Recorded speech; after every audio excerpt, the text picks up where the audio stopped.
একটু অডিওটা চেক দিন।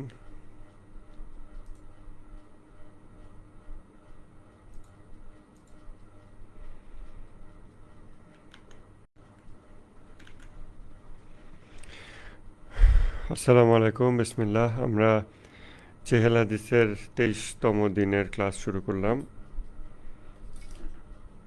আজকে মার্চের 13 তারিখ। আমরা মুমিনের বালা মুসিবত এই অধ্যায়টা নিয়ে পড়তেছিলাম। এই অধ্যায়ের আমরা একদম শেষে চলে আসছি। প্রবাবলি আজকে এটা আমরা শেষ করব। এখানে একটা সূক্ষ্ম বিষয় নিয়ে আমরা প্রিভিয়াস ক্লাসগুলো কন্টিনিউশনে আজকে আলাপ করি। একটা সূক্ষ্ম বিষয় নিয়ে এখানে ইমাম খোমেনি আলোচনা করেছেন যে অনেকে বলে ভালো মানুষদের বিপদ আপদ কেন হবে। তখন আমরা অনেক একটা সিম্পল অ্যান্সার নেই যে আল্লাহ পরীক্ষা করতেছে, আল্লাহ এটার মাধ্যমে অন্য বিপদ কাটিয়ে দিচ্ছে। এরকম আমরা বিভিন্ন রকম কনভিন্সিং অ্যান্সার পাই অথবা তৈরি করার চেষ্টা করি। কিন্তু নবী রাসূলগণের উপর যেই বালা মুসিবত আসে ওইটা দিয়ে তত্ত্ব তৈরি হয়, যেহেতু নবী রাসূলগণ মানদণ্ড।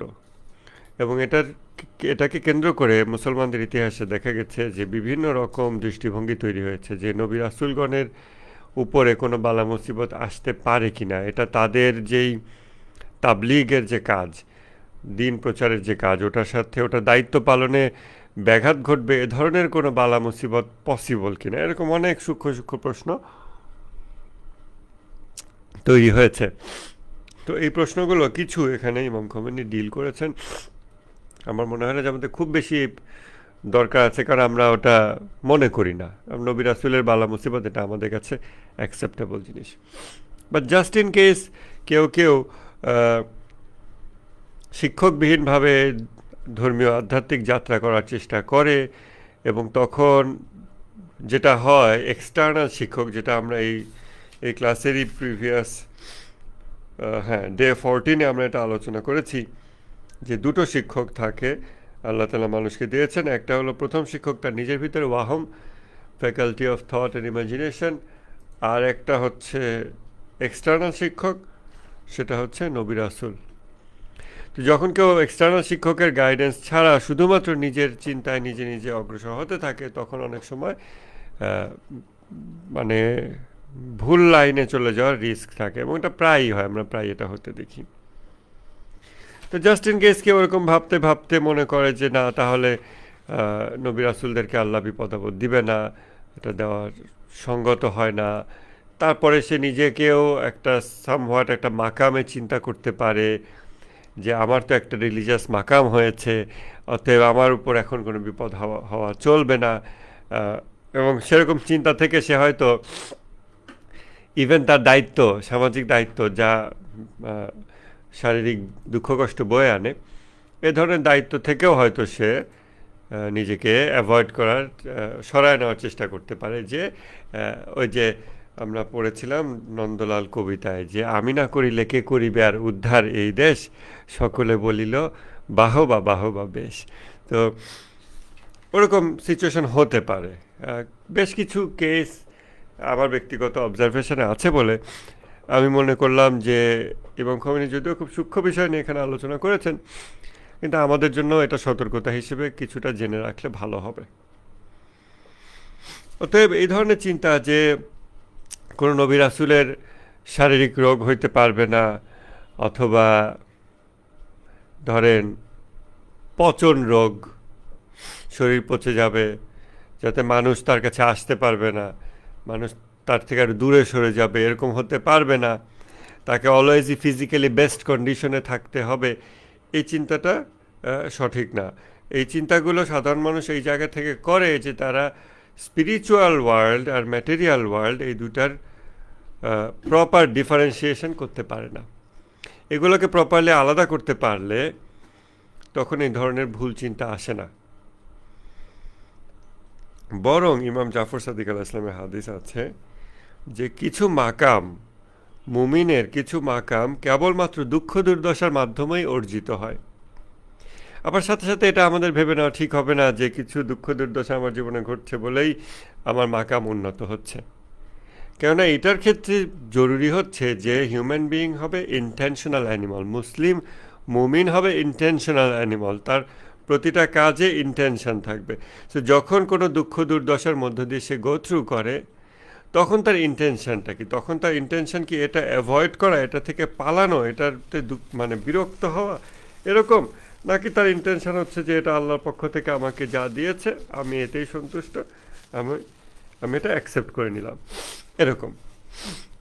তো এটার উপর ডিপেন্ড করবে যে এটাতে তার মাকাম আপগ্রেড হবে নাকি ইভেন মাকাম তার ডিগ্রেড হবে।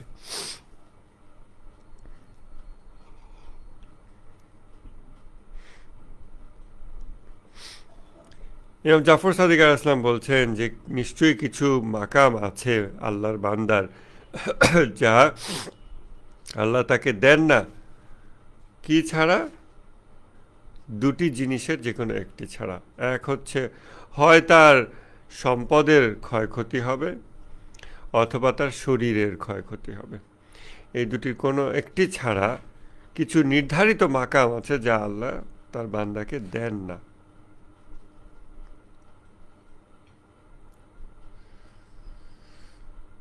এবং তারপরে ওই জিনিসটাই আবার এখানে রিইটারেটেড হয়েছে, যেটা আমরা চেহেল হাদিসের প্রথম হাদিসে বলেছি, সেটা আবার এখানে এসেছে। সেটা হচ্ছে যে একটা মুতাওয়াতির হাদিসে আছে যে প্রতিটা আমল, প্রতিটা কর্ম যা মানুষ দুনিয়ার বুকে করে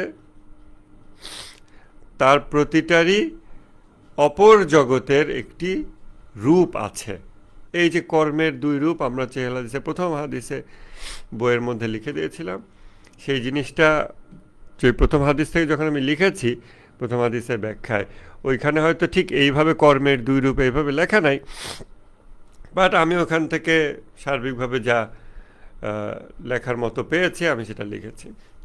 তবে এই জায়গাতে আমরা পেয়ে গেলাম খুব সুস্পষ্ট হাদিসে ওই একই কথাটাই, যে কর্মের দুটো রূপ আছে, একটা হচ্ছে জাহেরি এই জগতের রূপ, আর একটা হলো বাতেনি ওই জগতের রূপ, এবং দুটো রূপই আমার কর্মের সাথে সাথে অস্তিত্বমান হবে। তো এই তো মুতাওয়াতির হাদিস যে প্রতিটা কর্মের একটা অপর জগতের একটি রূপ আছে। তারপর দেখেন ইমাম জাফর সাদিক আসলামের আরেকটা হাদিস হচ্ছে মানুষের যে পুরস্কার সেইটার তত মাত্রা বৃদ্ধি পাবে যত তার সাফারিংয়ের মাত্রা বৃদ্ধি পাবে, তার বালা মুসিবত বৃদ্ধি পাবে।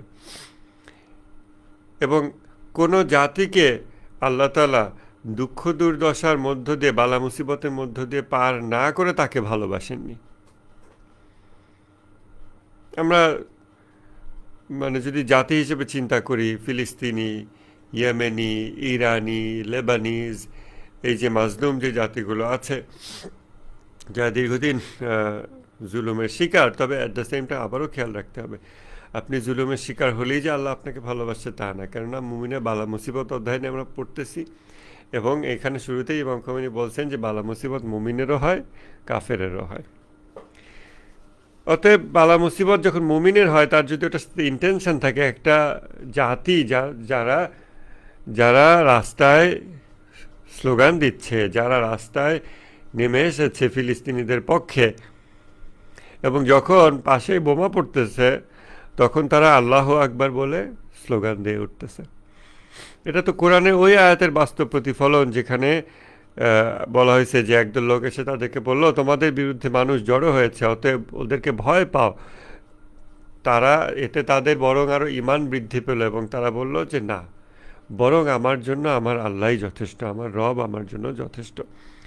তো এই জিনিসটার আমরা বাস্তব প্রতিফলন দেখতে পাচ্ছি যে এই ইরানি জাতি, জাস্ট চিন্তা করেন যে জানুয়ারি মাসে রায়ট হয়েছে, তখনও চিন্তার স্বচ্ছতা অনেকের ছিল না, দৃষ্টির স্বচ্ছতা ছিল না, কনফিউজ ছিল। প্রফেসর ডক্টর মারান্দি উনি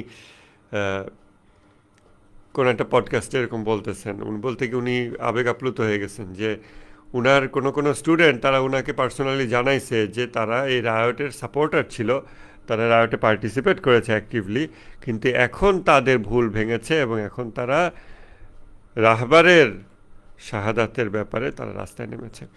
তো এই যে হৃদয়গুলোর যে পরিবর্তন হয় যখন আল্লাহর লিখিত গল্পগুলো আপনি যখন বাস্তবায়িত হতে দেখবেন, তখন এটার যে অনুভূতি এবং এটার যে সৌন্দর্য, এটা পৃথিবী আর কোনো কিছুতে নাই। যখন it's happening all around us every moment, কিন্তু আমাদের দেখার সুযোগ হয় না আর কি। যখন আমরা দেখতে পাই, যদি দেখতে পাই হৃদয়সমূহের জাগরণ, হৃদয়ের বিপ্লব, তখন এর চেয়ে সুন্দর কিছু আর হয় না। তো এই যে এই জাতি যেই দুঃখ কষ্টের মধ্যে আছে, তারা একটা নিয়ত সহকারে আছে, মানুষ হিসেবে মর্যাদা। এটা কোনো আসাবিয়াতের, যে আমরা ইরানি জাতি বলে অহংকার এরকম না, বা ফিলিস্তিনি জাতি বলে অহংকার, ইয়েমেনি জাতি বলে অহংকার, তা না। আপনি যদি হৃদয়ের দিকে তাকাতে সক্ষম হন, আপনি এই মানুষগুলোর দিকে তাকাবেন এবং আপনি বুঝতে পারবেন যে এইখানে খোদাই অনুভূতি আছে, এইখানে মানুষ হিসেবে মর্যাদা, যে মর্যাদা আল্লাহ তাআলা মানুষকে দিয়েছেন। আল্লাহ তাআলা মানুষকে তার ফিতরাতের উপর সৃষ্টি করেছেন। মানুষ মর্যাদাবান সৃষ্টি। এই মর্যাদাবান সৃষ্টি হিসেবে আমার মর্যাদার যে হেফাজত করা, এটা আমরা সপ্তম হাদিস যেটা পড়ছি, গাদাব অধ্যায়ের মধ্যে ইমাম খোমেনি এটা আলোচনা করছেন যে কোনো মানুষের মধ্যে যদি গাদাব না থাকে, এটা যদি তিরোহিত হয়ে যায়, তখন ওই মানুষটা আত্মমর্যাদা রক্ষা করতে পারবে না সে। তো এই যে সেলফ ডিগনিটি মেনটেন করা as a human being, as God's creation, এই জিনিসটা জরুরি। এইটার নিয়ত থাকতে হবে, আল্লাহমুখী নিয়ত থাকতে হবে। তো এই যে এই জাতি যে সাফারিংসের মুখোমুখি হচ্ছে, ইরানি জাতি, ইয়েমেনি জাতি, ফিলিস্তিনি এবং লেবানিজ, এভাবে যেখানেই যত মুসলমান সাফারিংসের শিকার হচ্ছে, বালা মুসিবতের মধ্য দিয়ে যাচ্ছে, চরমতম পরীক্ষার মধ্য দিয়ে যাচ্ছে, তাদের যদি নিয়ত ঠিক থাকে, এবং ইনশাআল্লাহ তাদের নিয়ত ঠিক আছে যে আল্লাহর জন্য, আল্লাহর পথে, এই নিয়তটা যদি ঠিক থাকে, তখন আমরা বলতে পারি যে ইমাম জাফর সাদিক আলাইহিস সালামের এই হাদিসটা এই ইমামদের অনুসারী এই জনগোষ্ঠীর মধ্যে বাস্তবায়িত হয়েছে। শুধু মুখে অনুসারী বললে হবে না, একটা জাতিকে গড়ে তুলতে তুলতে ওই লেভেলে নিয়ে যেতে হবে যেখানে ওই জাতির মধ্যে এই জিনিসটা অহরহ পাওয়া যায়, র্যান্ডম পাওয়া যায়, এখানে ওখানে যে কোনো মানুষের সাথে আপনি দেখবেন এই হাদিসটার বাস্তবায়ন দেখতে পাবেন। তো কোনো জাতিকে আল্লাহ তাআলা ভালোবাসেন না, কিন্তু আগে তাকে বালা মুসিবতের মধ্য দিয়ে পার করেন। বালা মুসিবতের মাধ্যমে কিছু বিশেষ মাকাম অর্জিত হয়, যেটা এক্সক্লুসিভলি বালা মুসিবতের মধ্য দিয়ে গো থ্রু করলেই হবে, এছাড়া হবে না। এর মধ্যে সম্ভবত এটা একটা মাকাম যে আল্লাহর ভালোবাসা পাওয়া। যদিও আল্লাহর দয়া ভালোবাসা সর্বব্যাপী, কিন্তু আমরা যখন এগুলোকে ডিস্টিংগুইশ করি, আলাদা আলাদা করে দেখি বা দেখানোর চেষ্টা করি, তখন আমরা এটাকে আলাদা একটা মাকাম হিসেবে বলতে পারি যে আল্লাহ নিজে থেকে ভালোবাসতে আসছে, আল্লাহ নিজে থেকে ভালোবাসা দিচ্ছে, ওকে দিতে চাচ্ছে।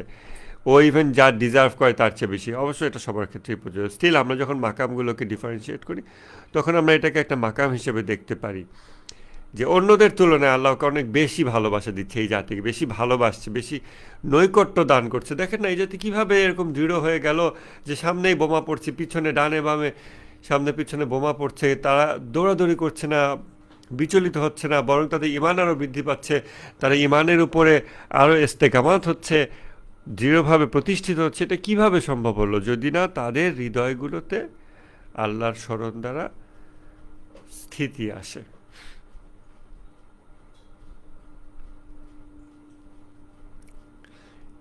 এরপরে আর একটা বিষয় আছে যেটা আমাদের সুফিদের সাথে কিছুটা জড়িত। আপনারা যদি আমাদের সুফি ভাইদের বিষয়াবলী দেখে থাকেন, তারা কিভাবে করে সুফিজম প্র্যাকটিস করে, এবং যেটা আমরা হিন্দু স্পিরিচুয়াল সায়েন্সগুলোতেও পাই, অন্যান্য স্পিরিচুয়াল সায়েন্সেও পাই, সেটা হচ্ছে শরীরের যত্ন। ইসলামিক স্পিরিচুয়াল সায়েন্সও অবশ্যই আছে। এটা ইভেন আমাদের ইসলামিক মুসলমানদের ভিতরে এটা এত কমন যে এটা শুধু স্পিরিচুয়াল সায়েন্স না, যে শরীরের যত্ন নেওয়া, শরীরকে পরিষ্কার পরিচ্ছন্ন রাখা, শরীরকে বেস্ট অফ দ্য বেস্ট কন্ডিশনে রাখা, যে একদম পারফেক্ট রাখা, এটা আমাদের যে বিশেষভাবে আধ্যাত্মিক লোকরা যে শুধু করে তা না, এটা একটা খুবই কমন পাকসাফ থাকতে হবে, বেশি পেট ভরে খাবার খেও না, রোগ বালাই হবে, সমস্যা হবে, এভাবে খাও, ওভাবে খাও, এভাবে ঘুমাও, অনেক খুঁটিনাটি, এটা আমাদের মধ্যে খুবই কমন। কিন্তু ভ্রান্ত সুফিবাদ যেগুলো, এবং হিন্দুদের ভিতরেও আমরা সেটা পাই, সেখানে শরীরের যত্নটাকেই সবার আগে দেখানো হয়। শরীরের যত্ন নেওয়া, শরীরকে বেস্ট কন্ডিশনে রাখা। এক হিন্দু সাধু ছিলেন, মারা গেছেন, তার আপনারা ছবি ভিডিও পাবেন, নামটা আমার খেয়াল নাই।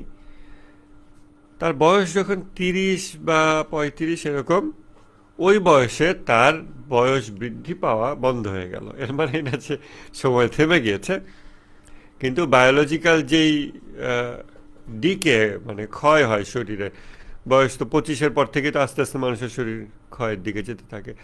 30, 35, 40 এগুলো আরও প্রকটভাবে ভিজিবল হতে থাকে, চুলদাড়ি সাদা হয়, স্কিন আস্তে আস্তে কুচকে যায়, একটা ক্ষয়ের দিকে, সূর্য ক্ষয় হতে থাকে, আমরা ক্ষয় হতে থাকি।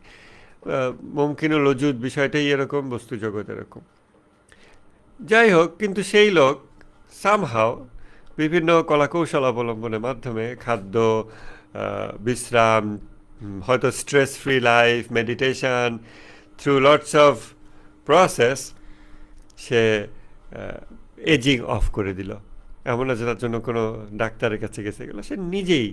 হিন্দু যেই যত ক্লাসিক্যাল যত নলেজ আছে সনাতন ধর্মে, সেই জিনিসগুলোর মাধ্যমে সে এটা অ্যাচিভ করলো।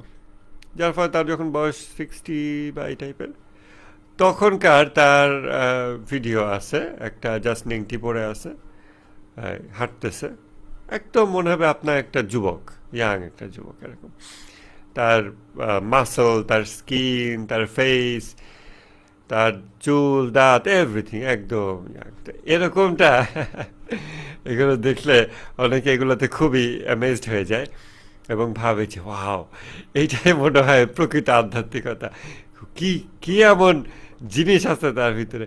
এনিওয়েজ, জিনিস আছে প্রসঙ্গে একটা কথা, গল্প মনে পড়লো। সাইদি সাহেব মনে হয় গল্পটা বলছিলেন যে এই যে অনেক কি থাকে না, এই বাবা ওই বাবা, হ্যাঁ, হাঁটা বাবা এরকম, তখন ন্যাংটা বাবা তার মুরিদদেরকে জিজ্ঞাসা করছে যে তোমরা এই লোকের মধ্যে কি এমন পাইছো যে তোমরা এর পিছে পিছে ঘোরো। তখন তার মুরিদরা বলতেছে যে তার ভিতরে জিনিস আছে। তখন আমি বললাম, জিনিস যা আছে ও তো দেখাই যাচ্ছে, আর কি আছে সেটা বলো। এখন এই যে হিন্দু এইসব সাধু বাবা, যখন সে তার এজিংটা অফ করে দিল, এটাই তার একটা কারামত হয়ে গেল, এটাই একটা মজেজা হয়ে গেল। শুধু এটা দিয়েই না জানি কত ভক্ত সৃষ্টি হলো। যদিও আপনি তার লাইফ স্টাইলে দেখবেন সে ভক্ত থেকে যে টাকা পয়সা নিয়ে যে খুব লাক্সারি লাইফ লিড করছে তাও না, মানুষের অন্তরের রোগ নানা রকম হয়। আমি এটাও বলতে চাচ্ছি না যে তার অন্তরের রোগ ছিল। আমরা থিওরি ডিসকাস করার চেষ্টা করতেছি, আমরা থিওরিগুলো বোঝার চেষ্টা করতেছি, যেন কন্টেম্পলেশন ফেজ পার করার পর আমরা সেলফ এক্সামিনেশন করতে পারি এবং সেলফ কন্ডিশনিং এর ব্যবস্থা করতে পারি। তো এনিওয়েজ, আপনি দেখবেন ওই লোকের লাইফ স্টাইল খুবই সিম্পল ছিল। সে লোকালয় থেকে দূরে বসবাস করতো, simple food, simple lifestyle, simple everything, কোনো লাক্সারি এগুলো তার ছিল না, যতদূর জানা যায়। এমনি একটা মানুষকে দেখলেও তো বোঝা যায়। স্টিল ওই জিনিসটা দেখলে অনেকে খুবই ইমপ্রেসড হয়ে যাবে যে ওয়াও, এই লোকটার বয়স বাড়তেছে না, তাহলে নিশ্চয়ই একটা। কিন্তু ওই যে এই জায়গাতে আমাদের যুক্তিবিজ্ঞান, জ্ঞানতত্ত্ব এই সমস্ত এবং দর্শনশাস্ত্র, এই জিনিসগুলো আমাদের খুব কাজে আসে যে এই শরীর মুমকিন লজুদ, এই শরীর ধ্বংসযোগ্য, ক্ষয়যোগ্য শরীর। যদি এমনকি এই শরীরকে আমি ইউথে এজিং যদি অফও করে দেই, ইউথের মধ্যে আটকেও রাখি, স্টিল এটা ছেড়ে যেতে হবে। এবং যখন আপনি ছেড়ে যাবেন, তখন আপনার এটা যদি মমি করেও রাখা হয়, এর আর কোনো ফায়দা নেই, এটা আর কাজে লাগাতে পারতেছেন না। কিন্তু এইটুকুতেই অনেকে খুবই ইমপ্রেসড হয়ে যায়। আবার আপনি দেখেন রিলিজিয়াস স্পিরিচুয়াল লাইফ স্টাইলের, সরি আমার এটা কই যেন চলে গেল, computer everything, religious spiritual life style সম্পর্কে দেখেন। আপনারা যদি একটু নেটে সার্চ করে দেখেন, লিস্ট অফ আয়াতুল্লাহ লিখে সার্চ করে, আপনি দেখবেন যে শিয়া মাযহাবের, শিয়া মুসলমানদের যে আয়াতুল্লাহ যারা আছেন, টপ লেভেল রিলিজিয়াস স্কলার, এরা অনেক হায়াত পায়, ইন অ্যাভারেজ অনেক হায়াত পায়। আহ, যদি না কোনো যুদ্ধ বা এরকম ইয়েতে শাহাদাতের কারণ হয়, এছাড়া আপনি দেখবেন অনেক হায়াত পায়। 100+ এরকম আয়াতুল্লাহ অনেক আছে। 100+ বয়সে মারা গেছে এমনও আছে। কেন? তাদের একটা সুন্দর গুছানো লাইফ স্টাইল আছে। সেই লাইফ স্টাইলে এগুলো সব কিছু বলা আছে, কিভাবে শরীর মেনটেন ম্যানেজ করতে হবে, যেটা ইসলামে বলা আছে। সেটা তারা জাস্ট মেনটেন করে বলে তাদের শরীরটা আর একটু বেটার কন্ডিশনে থাকে এবং তাদেরকে বেটার সার্ভিস দিতে পারে। তারা তাদের এই বস্তু দেহ থেকে সর্বোচ্চ ফায়দা হাসিল করে নিয়ে অপর জগতে যাত্রা করেন। আর আমাদের সর্বোচ্চ ফায়দা হয়তো আমরা হাসিল করি না, আমরা এই শরীরকে অযথাই বিছানায় ফেলে রাখতেছি ঘন্টার পর ঘন্টা, সোফার উপর অযথাই ফেলে রাখতেছে ঘন্টার পর ঘন্টা। আমরা এভাবে করে একটা জিনিস আমাদেরকে দেওয়া হয়েছে কয়েক বছর ব্যবহারের জন্য, যা ব্যবহার করে আমরা আমাদের অনেক কিছু অর্জন করব, আমাদের যেটা ব্যক্তিগত অর্জন হিসেবে টেকসইভাবে থেকে যাবে, সেগুলো হয়তো আমরা অবহেলায় ফেলে রাখতেছি শরীরটাকে। দিন রাত যে পরিশ্রম করে এটাকে কাজে লাগাবো সার্বিকভাবে, এটা হয় না। এনিওয়েজ, এটা হচ্ছে শরীরের ব্যাপার। সো স্পিরিচুয়াল জার্নি করতে গেলে কিছু মানুষ শরীরের কারণে আটকায় যায়। এটা এই না যে শরীরের খাদ্য এবং যৌনতার কাছে পরাজিত হয়, বরং এর বিপরীতভাবে পরাজিত হতে পারে। এই জন্য শরীরের বিষয়কে জাস্ট একটা টুল হিসেবে নর্মালি দেখতে হবে, যে এটাকে ইসলামী যেই মুস্তাহাব যে বিষয়াবলী আছে এবং ওয়াজিব যে বিষয়াবলী আছে, এগুলো মেনে আমি শরীরটাকে কন্টিনিউ করব।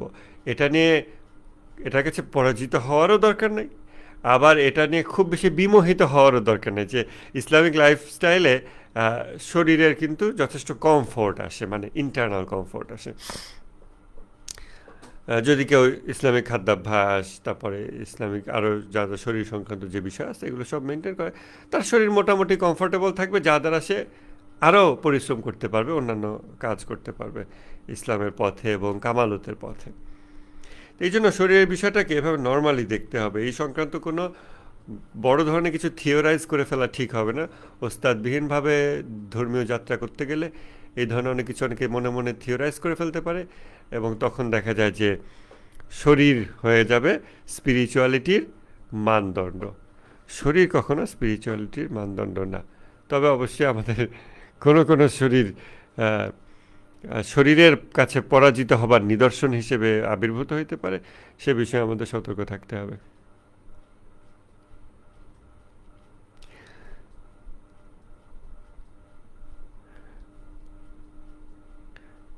ইমাম জাফর সাদিক ইসলাম বলছেন যে আল্লাহ তাআলা শয়তানকে মুমিনের শরীরের উপরে কর্তৃত্ব দিয়েছেন। এই সংক্রান্ত কোরআনে যে আয়াতটা আছে যে শয়তান যখন মানুষকে বিভ্রান্ত করবে বলল আল্লাহকে, আল্লাহ তখন বললেন যে তুই আমার বান্দাদের উপর কোনোই ক্ষমতা তোর নাই, তুই তাদেরকে বিভ্রান্ত করতেই পারবি না। আল্লাহ বলছেন যে আমার বান্দা, অর্থাৎ যারা আল্লাহর বন্দেগী করে, যারা শিরক করে না, এরকম লোকদের উপরে শয়তানের কোনো অথরিটি নাই। সে এখানে কোনোভাবেই তাদেরকে ওয়াসওয়াসা দিতে সক্ষম না। নবী চেনার উপায়, এই সংক্রান্ত আমাদের কিছু তথ্য সবার কাছে স্পষ্ট থাকতে হবে। এই নিয়ে অনেক আগে আমি কত 12-13 বছর আগে আমি ব্লগ লিখেছিলাম। আমার ব্লগে এটা আছে, আপনারা এটা যদি কেউ দরকার মনে করেন পড়তে পারেন। নবী চেনার উপায় অর্থাৎ নবীর অপরিহার্য গুণাবলী, কি কি গুণাবলী থাকতেই হবে একজন ব্যক্তির নবী হতে হলে, এই শর্ত পূরণ করতে হলে। এই জিনিসগুলো আমরা যদি আলাদাভাবে না জানি, তখন কি হয়, অনেক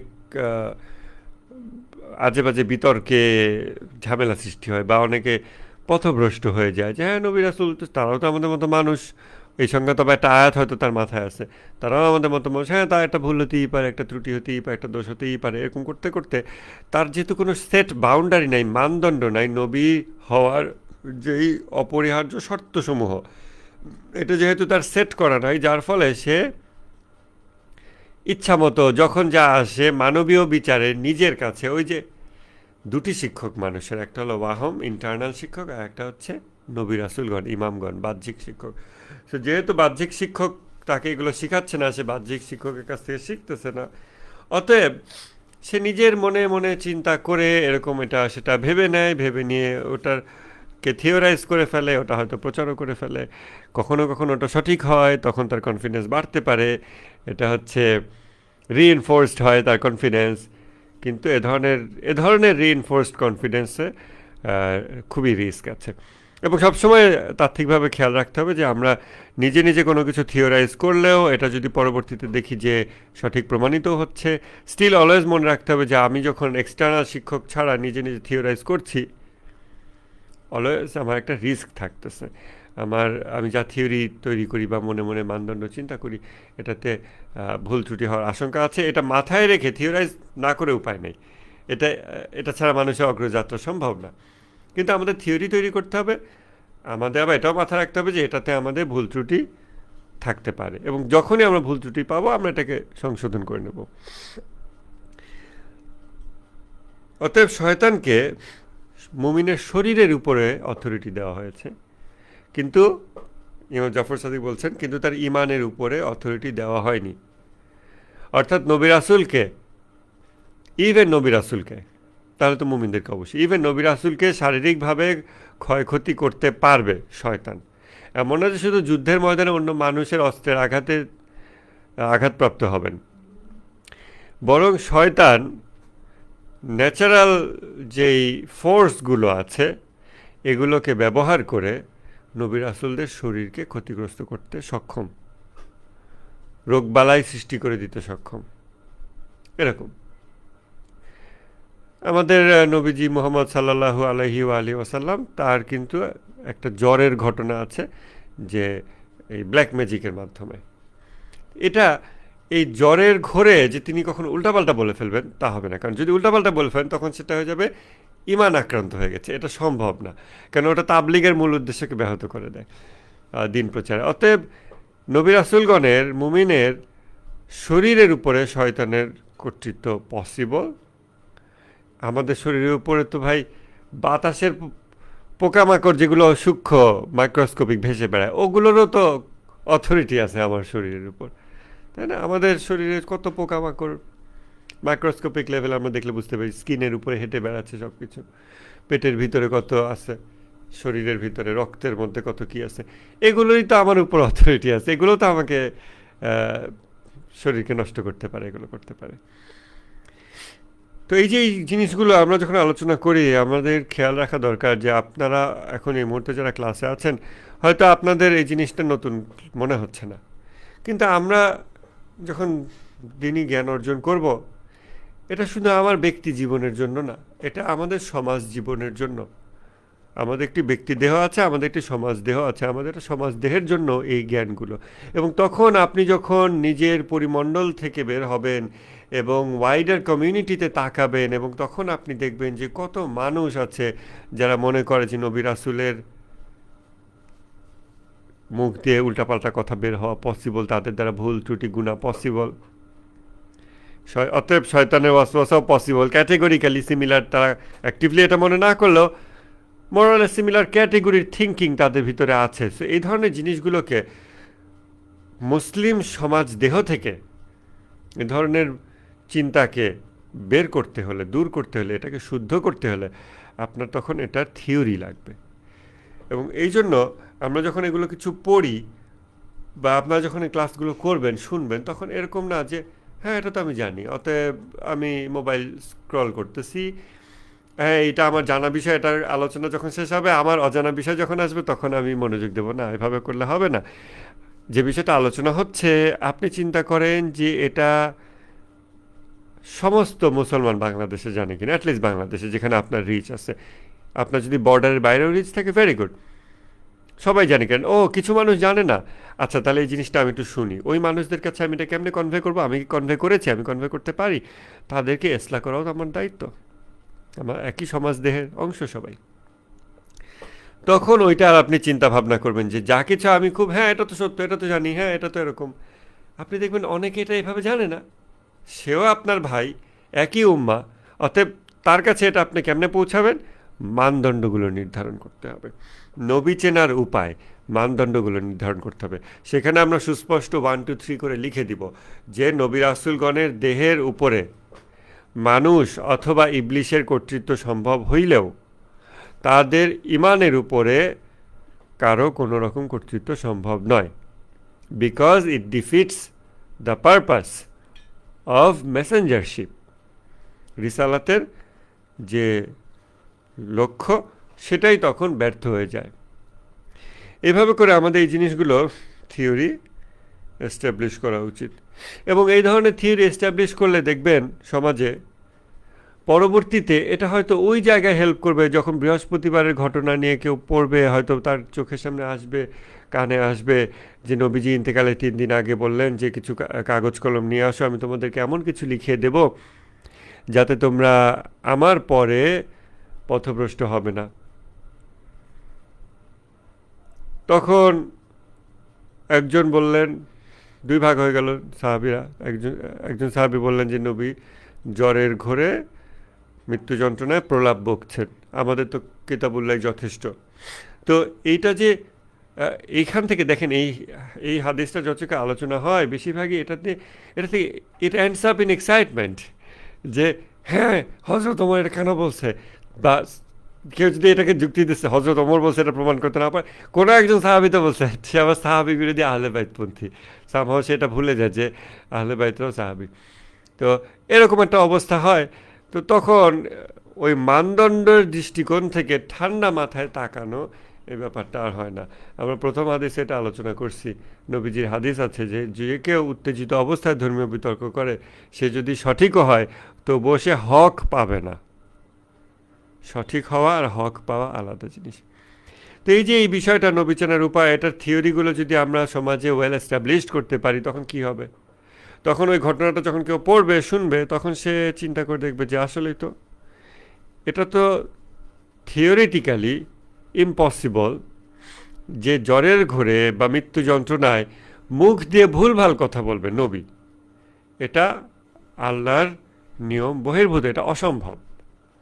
অতএব যদি কোনো ব্যক্তি এমনটা বলে থাকেন, কারণ এটা ইতিহাসের বর্ণনা, আমি even not sure maybe, so আমি তখন এরকম একটা অবস্থান নিতে পারবো যে যদি কেউ এরকম বলেও থাকেন সেটি সঠিক নয়, হতে পারে সে ভুল জেনেছে, তার ভুল হতে পারে সামথিং, সেটা নিয়ে তাকে বিচার করার তো আর আমার কাজ না। আমার কাজ হলো সত্য খোঁজা এবং সত্য অনুযায়ী কাজ করা।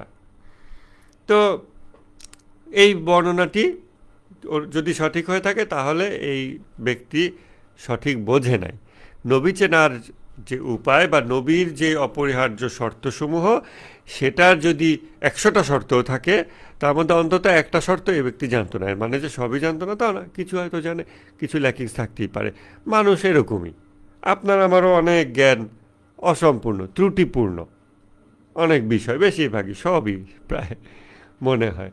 তো এই জন্য আমরা যখন এভাবে দেখব তখন আমাদের মনে হবে যে ওকে, আমি ত্রুটিপূর্ণ মানুষ, অন্যরাও ত্রুটিপূর্ণ মানুষ।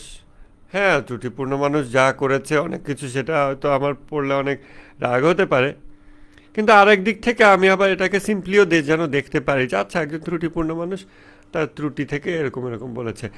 আমি যেন ত্রুটিপূর্ণ না থাকি, আপনি যেন ত্রুটিপূর্ণ না থাকেন। এই মুহূর্তে মুসলিম উম্মার যারা কবরে নাই, যারা মাটির উপরে আছে, তারা যেন ত্রুটিপূর্ণ না থাকে, তাদের সবার চোখে যেন নবীর অপরিহার্য শর্তসমূহ, নবী হওয়ার, নবুয়াতের এই শর্তসমূহ যেন, মানদণ্ডসমূহ যেন তাদের সবার চোখে সুস্পষ্ট থাকে।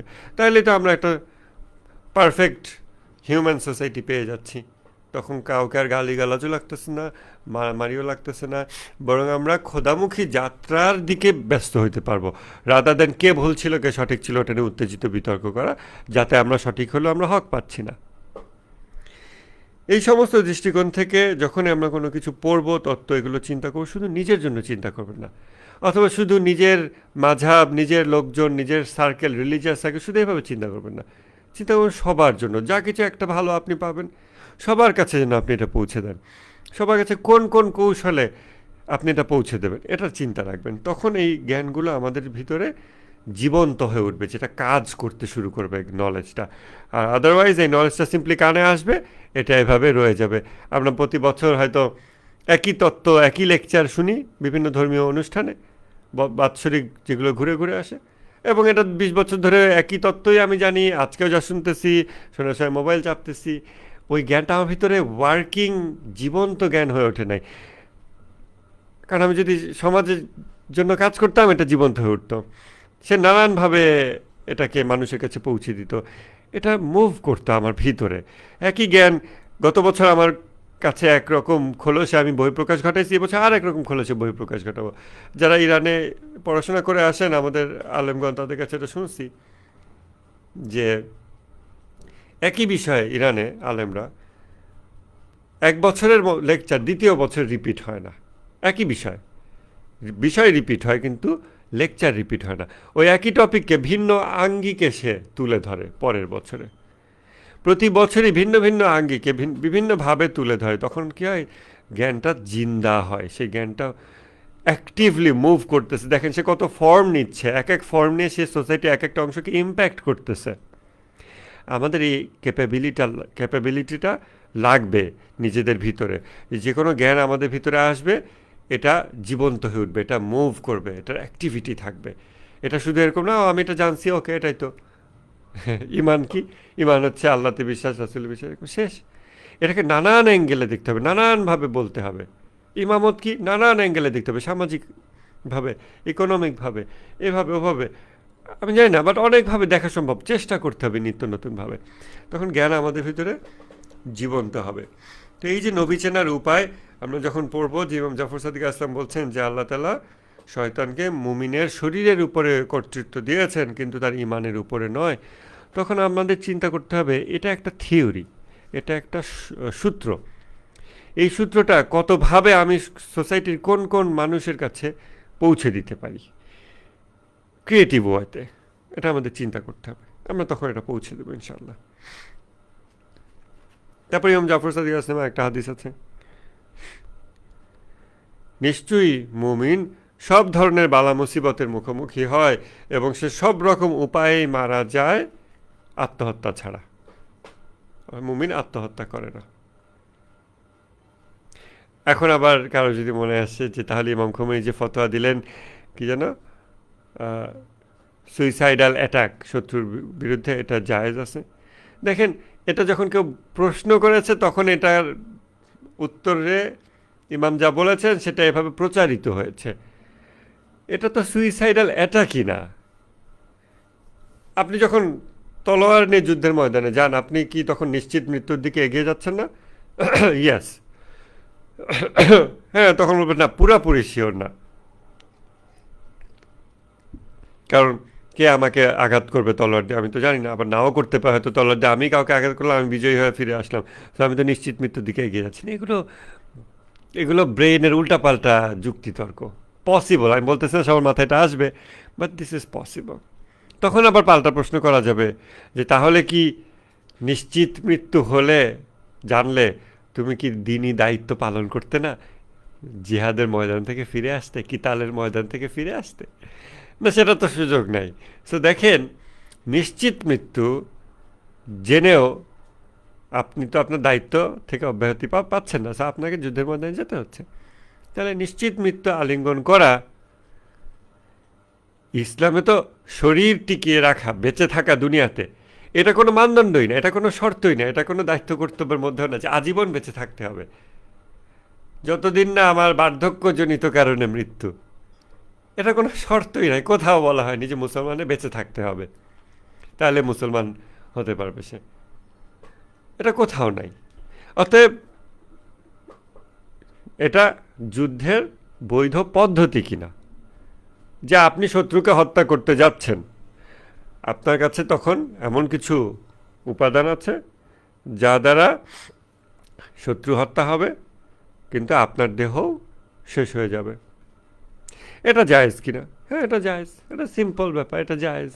ইমাম খোমেনি এটা যখন প্রশ্ন করা হয়েছিল, ইমাম খোমেনি সাথে সাথে বলছেন হ্যাঁ অবশ্যই এটা জায়েজ। তখন একজন আলেম, উনি বলছেন, মানে যে আলেম প্রশ্ন করছিলেন, প্রথমে তো একদল আসছিল হিজবুল্লাহর কাছ থেকে ইমাম খোমেনির কাছে, এবং তারপরে এরকম ফতোয়াটা তারা নিয়ে গেছে, এবং তখন লেবাননে তারা বলছে এটা তো বিশাল বড় ফতোয়া, আমরা তাহলে একজন আলেমকে পাঠাই। তখন একজন আলেমকে পাঠানো হয়েছে, সে আলেম ইমামের কাছে গেছে, গিয়ে বলছে যে ইমাম আপনি এরকম বলেছেন, আমরা জাস্ট এটাকে একটু আপনার কাছ থেকে লিখিতভাবে নিতে চাচ্ছি। তখন ইমাম খোমেনি এটা লিখিত ফতোয়া দিয়ে দিয়েছেন, এবং সেই ফতোয়া নিয়ে তারা আবার লেবাননে ফিরে গেছে। এবং হিজবুল্লাহ যুদ্ধে বিজয়ী হয়েছে এবং এখনও বিজয়ী একটা দল ইনশাআল্লাহ। এই সো এটাকে সুইসাইডাল মিশন, সুইসাইডাল অ্যাটাক, জায়েজ না জায়েজ, প্রশ্নটাই ভুল। এটা সুইসাইডাল বলা যাবে না, এটা যুদ্ধের একটা কৌশল। আমরা কি বলি যে তলোয়ার দিয়ে যুদ্ধ কি জায়েজ, রাইফেল দিয়ে যুদ্ধ কি জায়েজ? না, আমরা তো জিজ্ঞাসা করি না। তাহলে বোমা ব্যবহার করে যুদ্ধ জায়েজ কিনা এই প্রশ্ন কেন আসবে? সেটা যুদ্ধের একটা কৌশল, ঠিক আছে? তো ইমাম জাফর সাদিক আসলাম বলছেন যে নিশ্চয়ই মুমিন সব রকম বালা মুসিবতের মুখোমুখি হয় এবং সব ধরনের উপায় এসে মারা যায় আত্মহত্যা ছাড়া। এই যে আমাদের রাহবারের, আমাদের প্রিয় শহীদ রাহবার সাইয়েদ আলী খামেনি, ধ্বংসস্তূপ, কাঠামো ভেঙে পড়েছে শরীরের উপরে। এই তো আমাদের প্রিয় শহীদ কাসেম সোলেমানি, শরীর ছিন্ন ভিন্ন হয়ে গেছে। এই তো কাসেম সোলেমানের কণ্ঠে এরকম একটা কবিতা আছে, মৌলানা রুমির কবিতা, যে সত্যিকারের পুরুষ যারা, তারা যুদ্ধের ময়দানে নাচে, তারা নিজেদের রক্তের ভিতরে নাচে, মানে যখন তাদের মৃত্যু হতে থাকে, শরীর রক্তাক্ত ছিন্ন ভিন্ন হয়ে যাচ্ছে, তখন তারা হাততালি দেয়, নাচে, আনন্দ করে। কেন? কারণ তারা নিজ অস্তিত্বের যে শৃঙ্খল তা থেকে মুক্ত হয়ে যাচ্ছে। ফার্সিতে কবিতাটা খুবই সুন্দর, আপনারা পরে হয়তো দেব, খুবই সুন্দর। এবং এটা পড়তে গিয়ে কাসেম সোলেমানি আবেগ আপ্লুত হয়ে গেছিলেন। এই তো নানানভাবে হইতে পারে। আবার ইমাম খোমেনির মৃত্যু হসপিটালে হয়েছে, ইমাম খোমেনির মৃত্যু নামাজরত অবস্থায়, এবং আমাদের শহীদ সাইয়েদ আলী খামেনির মৃত্যু কোরআন তেলাওয়াতরত অবস্থায়। এর চেয়ে সুন্দরভাবে মৃত্যু আর কী হতে পারে? কারণ যেই শরীরটা পোকা খেয়ে ফেলবে সেইটাকে, এই যে কিছু মাকাম তো আপনার বালা মুসিবত ছাড়া অর্জন হয় না, সেটাকে কত বড় বালা মুসিবতের মধ্যে দিয়ে নিয়ে যাওয়া যায়, যার ফলে এমন কিছু অর্জন হবে যেটা আমি ওই জগতে নিয়ে যেতে পারবো।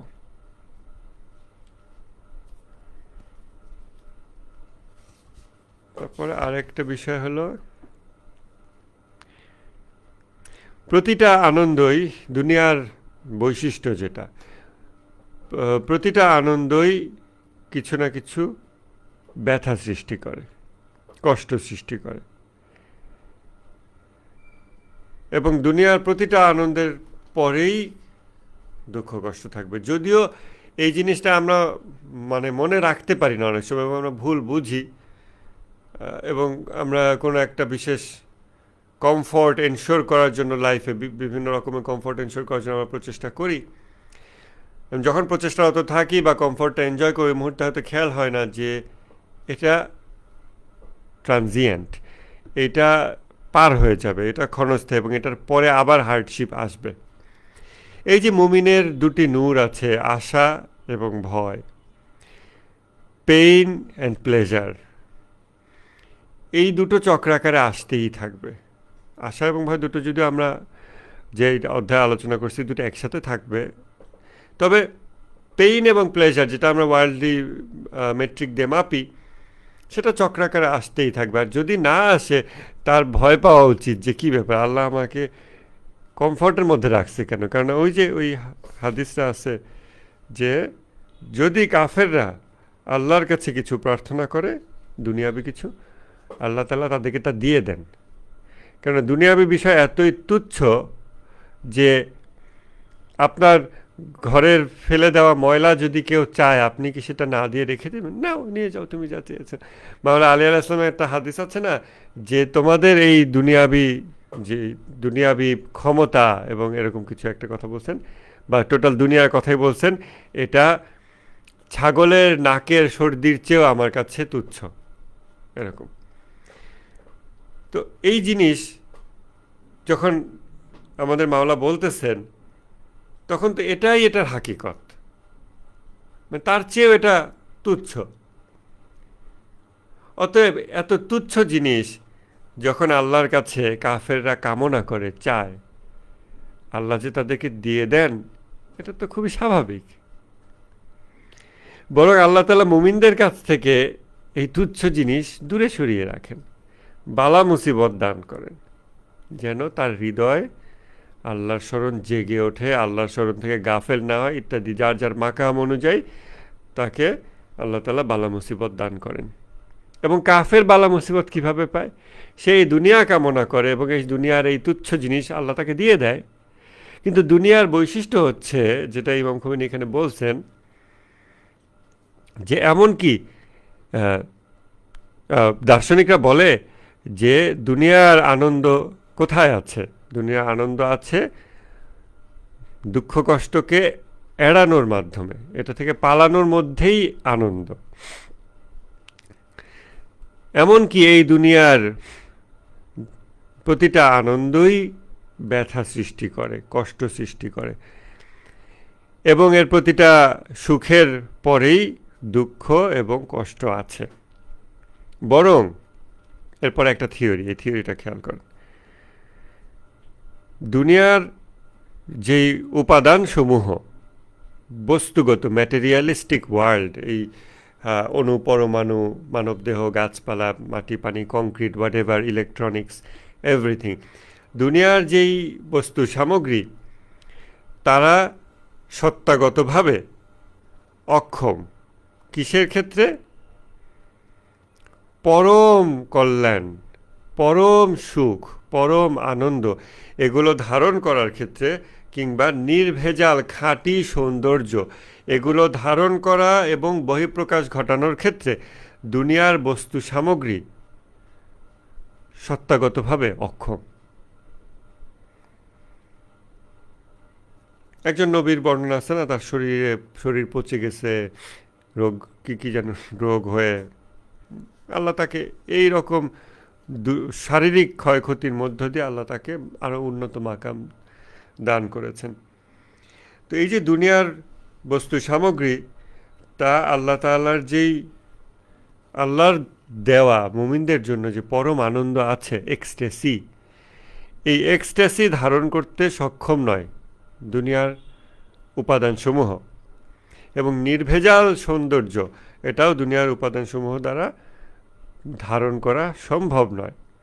যে কারণে দুনিয়াতে যা কিছু দয়া আল্লাহর পক্ষ থেকে মানুষ ধারণ করে, এই বস্তু শরীর এবং বস্তুগত জিনিস দ্রব্যাদির মধ্য দিয়ে, যে আল্লাহ আমাকে একটা সম্পদ দান করেছে বা শারীরিক সুস্থতা দান করেছে, হোয়াট এভার, এরকম বস্তুগত যা কিছুর মধ্য দিয়ে আমরা আল্লাহর দয়াকে পরিমাপ করি, যেহেতু বাই নেচার, বাই ডেফিনিশন এই বস্তুগত জিনিসগুলো পরম সৌন্দর্য এবং পরম কল্যাণ ইত্যাদি যা কিছু আছে এগুলো ধারণ করতে অক্ষম। অতএব আমরা যদি রিয়েলি আল্লাহর পক্ষ থেকে বিভিন্ন নেয়ামতও পাই, যেহেতু এমন ধারণ পাত্রে এটা দেওয়া হয়েছে যা এটাকে পরিপূর্ণভাবে ধারণ করতে অক্ষম এবং হেফাজত করতে অক্ষম, অতএব আমার আল্লাহর পক্ষ থেকে পাওয়া এই নিয়ামত, এর ভিতরে দুঃখ কষ্ট থাকবে, এইটার পরেও দুঃখ কষ্ট থাকবে, এইটার প্যারালাল দুঃখ কষ্ট থাকবে, এটা হাতছাড়া হয়ে যাবে, এটা ইভেন থাকলেও এটার সাথে কিছু না কিছু পেইন থাকবে। এটা যেহেতু যে ধারণপাত্র সে সত্তাগতভাবে এরকম। নাহজুল বালাগায় মাওলা আলী আলাহ ইসলামের সিমিলার বিষয়ে আলোচনা আছে, 110, 11, 12, 13 এরকম খুতবার ভিতরে মনে হয়, অথবা একদম প্রথম খুতবাতে, দুনিয়া ও তার দুনিয়া সম্পর্কে, দুনিয়া ও এর মানুষ সম্পর্কে, এরকম মনে হয় এটার টাইটেল। সেখানে মাওলা এটা বলতেছেন যে দুনিয়াতে ভালো এবং মন্দকে মিশ্রিত অবস্থায় রাখা হয়েছে, মিশ্রিত অবস্থায়। আর এখানে ইমাম খোমেনি যে জিনিসটা বলতেছেন যে এই দুনিয়ার যে উপাদানসমূহ সেটা অস্তিত্বগতভাবে বা সত্তাগতভাবেই এরকম মিশ্রিত, সে ভালো এবং মন্দ মিশ্রিত অবস্থায় থাকে এবং সে পরিপূর্ণ কল্যাণ, পরিপূর্ণ সৌন্দর্য এগুলো সত্তাগতভাবে ধারণ করতে অক্ষম। অতএব যখন আমরা এখানেই চাই, যারা ওই যে কোরআনে আছে সম্মত সূরা বাকারাটা 200 নম্বর আয়াত নাকি এরকম, যারা বলে হে আল্লাহ আমাদেরকে এই দুনিয়াতে দাও, আমি তাদেরকে এই দুনিয়াতে দিই এবং পরকালে তাদের কোনো অংশ নেই। কিন্তু যারা বলে রব্বানা আতিনা ফিদ দুনিয়া হাসানা ওয়া ফিল আখিরাতি হাসানা, তো এইটার কিন্তু ঠিক আগে ওই আয়াতটা আছে, ঠিক আগের আয়াতটাই, যে যারা বলে আমাদেরকে দুনিয়াতে দাও, তাদেরকে আমি দুনিয়াতে দিই এবং পরকাল তাদের কোনো অংশ নেই। এখন আমরা যখন রব্বানা আতিনা ফিদ দুনিয়া হাসানা ফাস্ট পেসে পড়তে থাকি, তখন মূলত আসলে দুনিয়ার দিকেই হয়তো আমাদের নজরটা থাকে। কিন্তু আমরা যদি আগের আয়াতটা সহকারে পড়তাম, তখন একটু it would ring a bell, মাথার মধ্যে একটা চিন্তা হইতো যে আসলে যারা শুধু দুনিয়ার জন্য চায় তাদের পরকালে কোনো অংশ নাই। তার এটা আল্লাহ বলে তারপর বলতেছে যে রব্বানা আতিনা ফিদ দুনিয়া হাসানা অফিল আখিরাতি হাসানা। তাহলে আমি যে দোয়া করতেছি, আরবি বলতেছি, মনে মনে অন্য কিছু বাংলায় ভাবতেছি, এগুলো তখন আমি কি ভাবতেছি? দুনিয়ার হাসানা চাচ্ছি শুধু? যেই দুনিয়াতে ভালো এবং মন্দ মিশ্রিত অবস্থায় থাকে, যে দুনিয়ার উপাদানসমূহ হাসানা, কল্যাণ, ভালো, এটা ধারণ করতে অক্ষম, কিন্তু বিকৃতভাবে, কিন্তু অসম্পূর্ণভাবে, মানে ধারণ করতে পারে কিন্তু বিকৃতভাবে, অসম্পূর্ণভাবে, ত্রুটিপূর্ণভাবে। আমি কি শুধু এইটুকুই চাচ্ছি? আমি ভালো জিনিস এনে ত্রুটিপূর্ণ পাত্রে রেখে এটাকে নষ্ট হতে দিচ্ছি? আমি ভালো জিনিসটা এখানে এরকমই নিলাম, ওখানেও ভালো জিনিসটা নিলাম এমন ধারণ পাত্রে যেখানে এটা পরিপূর্ণরূপে ধারণ করা সম্ভব, যেখানে এটা বিকৃত হবে না, যেখানে অবিমিশ্র সুখ আছে। আমরা স্কুলে ভাব সম্প্রসারণ পড়েছিলাম না, দুনিয়াতে অবিমিশ্র সুখ নেই।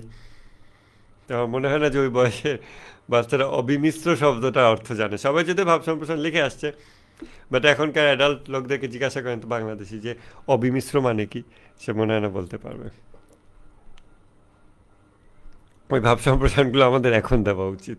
ওখানে অনেক ভালো ভালো জিনিস ছিল আসলে। এনিওয়েজ, তো এই জিনিসটা একটা ভালো সূত্র যে আমরা এর আগে ওয়াজিবুল উজুদ এবং মুমকিনুল উজুদ এই দুটোর ফিলোসফিক্যাল ডিসকাশন করেছি, এবং আসলে ওই ডিসকাশনের কন্টিনিউয়েশনে আমরা এটাকে আনতে পারি যে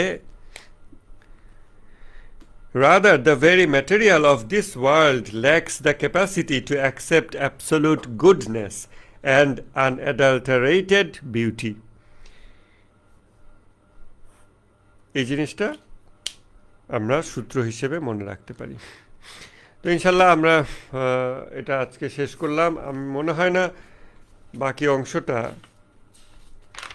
আর একটা ছোট অংশ আছে, এটা আমি স্কিপ করে দিব। আমরা আগামীকালকে থেকে আল্লাহ তৌফিক দিলে 16 নং হাদিস, এটা হচ্ছে সাবর, ধৈর্য, এইটার উপরে আমরা শুরু করব ইনশাল্লাহ। ঠিক আছে, তাহলে আমার মনে হয় না যে এটার উপর আজকে খুব একটা কোয়েশ্চেন থাকবে। আমরা কালকে হয়তো একটু ডিসকাশন করে এরপর আমরা শুরু করব। ঠিক আছে, তাহলে আজকে বিদায় নিচ্ছি। আসসালামু আলাইকুম।